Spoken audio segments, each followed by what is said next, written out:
বৃষ্টির দিনে খিচুড়ি মানে বাঙালির ভোজন বিলাস। আমি এখানে আদা রসুন বাটা, তারপরে গোটা গোটা গরম মশলা সব কিছু দিয়ে এখানে ভালো করে কষিয়ে নিয়ে মশলাটাকে তারপর চাল ডাল দিয়ে দিলাম। চাল ডালও ভালো করে ভেজে নিব। তারপর গরম পানি বসিয়ে দিয়েছে, আরেকটা চুলায় গরম পানি দিয়ে খিচুড়িটা আস্তে আস্তে রান্না করে নেব। কড়াইয়ের উপর গরম একটা তাওয়া বসিয়ে দিয়ে তারপরে আস্তে আস্তে জালে খিচুড়িটা আমি রান্না করে নেব। তো বৃষ্টির দিন খিচুড়ি মন্দ লাগে না, খুবই ভালো লাগে। খিচুড়ি তো খেতে হবে, কি দিয়ে খাবো, তাই ভাবলাম যে একটু চিকেন রান্না করে ফেলি। চিকেনটাও আমি প্রথমেই দিয়ে দিলাম। পেঁয়াজটা যখন ভাজা ভাজা হয়ে গেল, গোটা গোটা গরম মশলা আর পেঁয়াজ, তখন প্রথমেই চিকেনটা দিয়ে দিলাম। চিকেন ভাজা হয়ে গেলে তারপর চিকেনের উপরে একটু একটু মশলা দিয়ে আরও ভালো করে কষিয়ে নিয়ে তারপর এইটাও গরম পানি দিয়ে দিলাম। এখন অল্প একটু ঝোল দিয়ে দিলাম, তারপর ঢেকে রান্না করে নেব। আসলে এটা ব্রয়লার চিকেন, খোলা অবস্থায় রান্না করে নিলেও ভালো হয়। মানে এটা না ঢাকলেও চলে, এত তাড়াতাড়ি সেদ্ধ হয়ে যায়।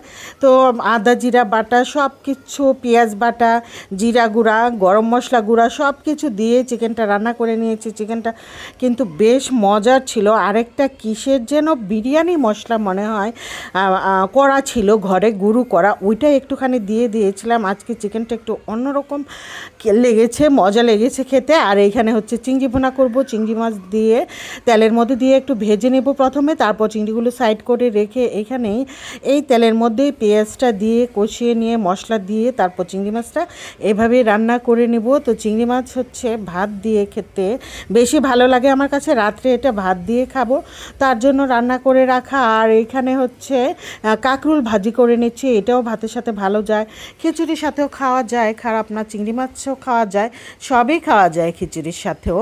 এই তো চিংড়িটাকে এখানে আমি সুন্দর করে সব মশলা দিয়ে কষিয়ে নিলাম। এখন অল্প ওখানে একটু ঝোল দিয়ে ঢেকে রান্না করে নেব। চিংড়ি মাছ সেদ্ধ হতে বেশি একটা সময় লাগে না, অল্প একটু ঝোল দিলেই রান্না হয়ে যাবে। এই তো একটু ঝোল দিয়ে আমি এই যে রান্না করে নিলাম, ফাইনাল লুক। এখন আমি চিংড়িটা নামিয়ে নেব। চিংড়ি মাছ হয়ে গেছে।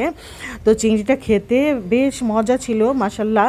দেখা যায় যে কোনো কোনো চিংড়ি খেতে বেশি মজা লাগে। চিংড়ি অনেক রকমের চিংড়ির চাষ হয়, অনেক ধরনের চিংড়ি বের হয়েছে এখন বাজারে। তারপর ডিম সিদ্ধ বসিয়ে দিলাম, ডিম ভুনা করব। ডিমগুলা ছিলে নিয়ে এইখানে হচ্ছে ডিমটা একটু ভেজে নিয়ে উঠায় নিয়ে এই প্যানের মধ্যে এই তেলের মধ্যে ডিম ভুনাটাও আমি করে নেব। ডিমগুলো একটু ভেজে নিচ্ছি। তবে আমার মনে হয় ডিমের তরকারিতে ডিমগুলা যদি কেচে দেওয়া যায় বা একটু আঁচড় কেটে দেওয়া যায় ডিম সেদ্ধর পর, তাহলে ডিম রান্না করার পরেও ডিম থেকে একটা মশলার মধ্যে ভালো একটা স্মেল আসে, আবার ডিমের ভেতরেও মশলা ঢুকে। আজকে আমি এটা করি নাই, তার জন্য মনে হয় ডিমের তরকারিটা আমার কাছে কম ভালো লেগেছে আজকে। যাই হোক, আমার মনে হয় ডিমের ফ্লেভারটা পুরো তরকারির মধ্যে ছড়ায়, অন্যরকম একটা ভালো স্মেল আসে। ডিমগুলো উঠিয়ে নিয়ে পেঁয়াজ দিয়ে দিলাম। তো আরেক দিন আর ডিম রান্না করার সময় আমি এই ভুলটা করব না, ডিমটা আঁচড় কেটে দিব। আর এইখানে পেঁয়াজ, আদা রসুন বাটা, জিরা বাটা, পেঁয়াজ বাটা কাটা সব কিছু দিয়ে গোটা গরম মশলা সব দিয়ে আমি ডিমটা মশলাটা ভালো করে কষিয়ে নিয়ে তারপর ডিমটা দিয়ে দিয়েছিলাম। এই ছিল আজকের ভিডিও। সবাই ভালো থাকবেন, আল্লাহ হাফেজ।